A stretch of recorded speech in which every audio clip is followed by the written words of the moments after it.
Bien, on est de retour ici à la Madeleine sous Montreuil. Thibaut, Élodie est en train de m'accompagner. On va vous faire faire un petit tour du jardin, le jardin de ce gîte inclusif. Ce qui veut dire qu'ici, on peut venir passer un petit moment en famille pour tout le monde, y compris pour les personnes en situation de mobilité réduite. Je suis en train de rejoindre Louis, qui est le papa d'Andrea.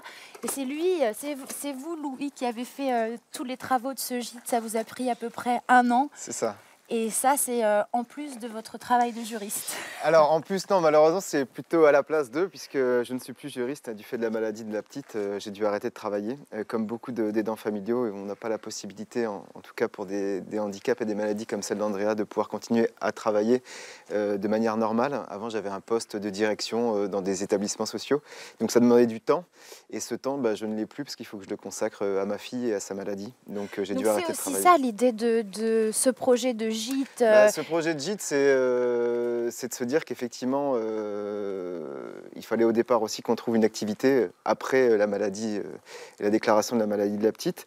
Et surtout, on s'était parti du constat qu'il n'y avait pas de possibilité, en tout cas de répit, pour des gens comme nous, pour des aidants familiaux qui avaient donc une personne à charge avec un fort handicap. On n'avait aucune possibilité de la mettre en établissement, chose qu'on souhaitait de toute façon difficilement au départ. Et au-delà de ça, il n'y avait pas de structure adaptée pour la prise en charge de la petite et pour nous donner un petit peu de repos, un peu de répit. Parce que c'est vrai que quand vous êtes aidants familiaux, quand vous êtes papa ou maman d'une petite fille ou d'un petit garçon qui est en situation de handicap, ça demande beaucoup de temps, c'est beaucoup de stress, c'est beaucoup d'angoisse et c'est très peu de moments pour soi. Et c'est très peu de moments pour se reposer. Élodie, je vous donne le micro. On va aller voir ce jardin qui est juste à là-bas. Hop, allez, on emmène Andrea. Alors, quand on y réfléchit, le jardinage, ça peut être une activité très excluante parce que quand on est en fauteuil roulant, quand on est en déambulateur, c'est compliqué de se baisser forcément et puis d'aller jardiner. Donc, on a pensé à un jardin à hauteur de fauteuil roulant et vous pouvez avancer, mettre les mains dans la terre, cuisiner, aller chercher du thym, aller chercher vos herbes aromatiques.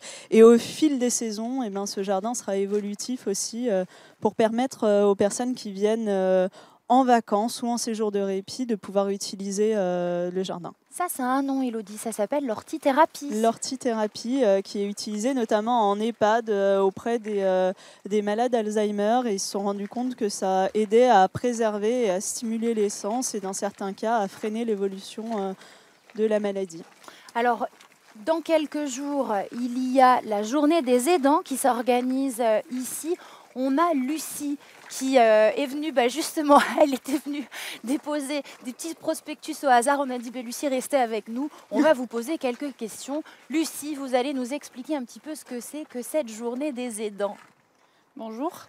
Alors la journée des aidants sur le territoire du Montreuillois, c'est l'ensemble des acteurs institutionnels et associatifs qui se sont regroupés pour proposer sur les journées des 4 et 5 octobre plusieurs temps à destination des aidants pour découvrir des solutions de répit, des solutions techniques.